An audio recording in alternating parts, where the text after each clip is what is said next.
Today, we're going to be taking a look at how to speedrun the Corrupted Strike in Destiny 2 Forsaken. The Nightfall specific loot that drops from the boss is the Dreaming City Pulse Rifle, Horror's Least. It's not a bad gun if you get the right perks. The curated roll for this weapon comes with Outlaw, Zen Moment, Extended Mag, Hammer Forged Rifling, which isn't actually shown in the collections for some reason, and it's also masterworked for range. The curated roll is pretty damn good, but I'd say if you can get something like Moving Target and Rangefinder, maybe even with ricochet rounds on this thing, then slap on a counterbalance mod and you'll have a crazy good gun in your hands. At least that's the roll I heard you should shoot for. As per usual, I won't be doing a review on the weapon because I don't really feel like I'm fit to review weapons at all. I don't really know much about perks or weapon archetypes, so I'll leave that up to other YouTubers to cover. But what I will say is definitely farm for at least one of these, because if you want to get the Cursebreaker title, you'll need to complete the Dreaming City badge, which requires you to unlock Horror's Least in your collection. Quick note, you do not need to get 100,000 score on this to get the strike specific loot to drop. I got 2 of these pulses by doing speedruns with barely any score. Keep in mind, my speedrun guides are not world record runs, nor am I ever chasing a record time. Even if I wanted to, it wouldn't be possible with the loading times on console. These guides are simply an efficient way to complete the strike quickly. The modifiers you'll want to roll with this time are Solar Singe, Heavyweight, and Mmentum. You'll see me mention this combo a lot. That's because it works for pretty much every strike when you're going for speedruns. My only weapon recommendation is to bring the sleeper Simulant along, and if you want to be efficient, have at least one Orpheus Rig Night Stalker,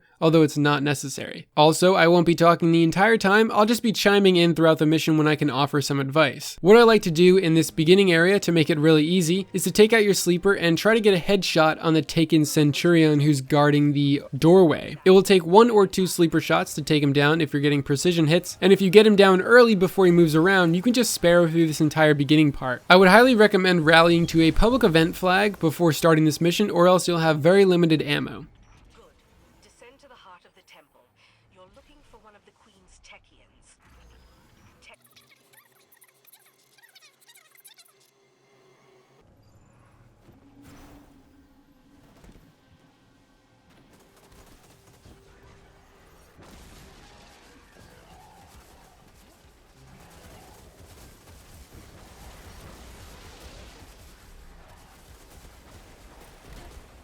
You'll want to do your best to jump over all of the enemies in the next section, and when you jump through the portal, if your teammates aren't there yet, just kill the scions and don't activate the lift. If you have one or both of your teammates there, you should activate the elevator and have everyone focus on killing the first and second wave of scions before you charge up the relic. If you're fast enough, or I guess lucky enough, you can charge the relic up and destroy all 3 of the shielded guys with 1 relic. This is going to be the hardest part of the entire strike, so kill all of the scions before trying to run around and charge the relics. My team always struggled on this section, and this run specifically we lost a good minute and a half or so because we were all running around frantically trying to survive. Take out the scions and then focus on the bosses. That's the easiest way to get through this elevator ride.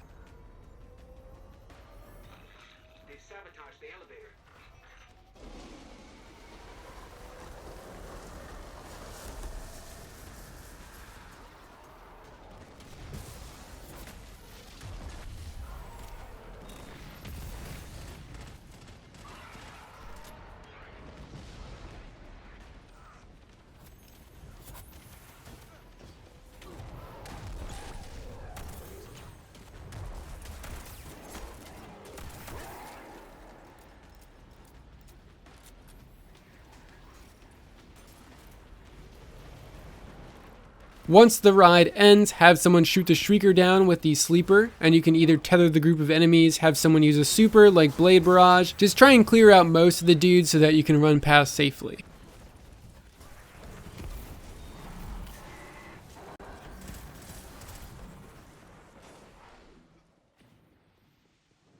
Now the next section gets a little risky, but the best strategy I found for what I'm calling the Shrieker run is to stay to the right of this cliffside, use the giant pillar as cover from the knights, take out the first Shrieker in front of you, then while still staying to your right, use this rock as cover from the other knights and the Shrieker, and blow up the one above the staircase. You should be clear to run past the knight up the stairs. I know you can survive this by just sprinting through the entire section, but it is very risky, especially if you aren't high enough light. I found taking out those 2 Shriekers will make your time a lot easier getting through this section. The next area you'll play normally, taking out the ogres as quickly as possible. And then it's completely up to you whether you want to risk running past the shriekers or taking them out and continuing on normally. It was very random whether or not we survive running past the shriekers, but if you run in a group, one person is definitely going to make it. And that's okay, because all you need to do from here till the end of the strike is run. No need to stop and kill anything, just sprint to the end.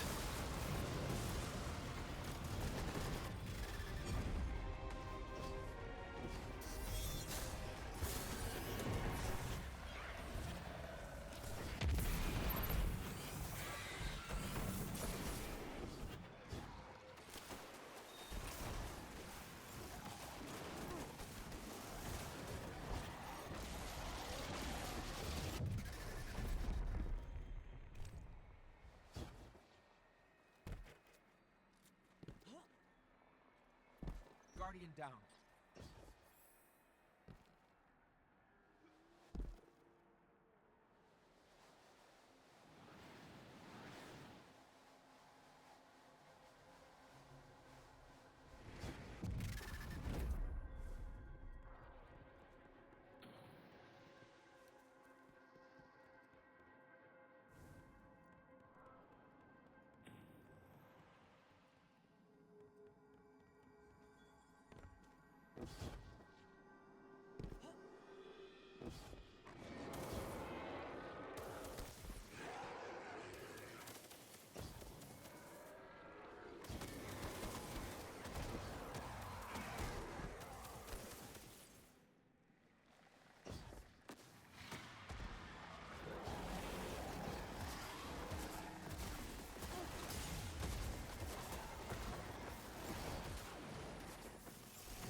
That's the witch.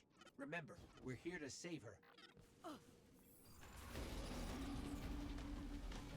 Now the final boss area is a little dangerous, so what you want to do is clear the ads first. If you are a very coordinated team and everyone gets here at the same time, you can charge up the relic and melt the boss as the ads are spawning in. But if someone gets here first and activates it, then you'll have to clear the ads. This is why I recommended having a Night Stalker with Orpheus rigs. Even if everyone dies here, you'll respawn here again so you can just melt the boss with your team. If your teammates are that far behind and you're waiting at the boss arena, just start the boss fight, and then wiping may actually save you some time so that you can teleport your teammates to you. All you have to do to one-phase Setia is charge the relic, throw it at her, and then have everyone shoot her with Sleeper. You literally don't even need Melting Point or any sort of buffs whatsoever.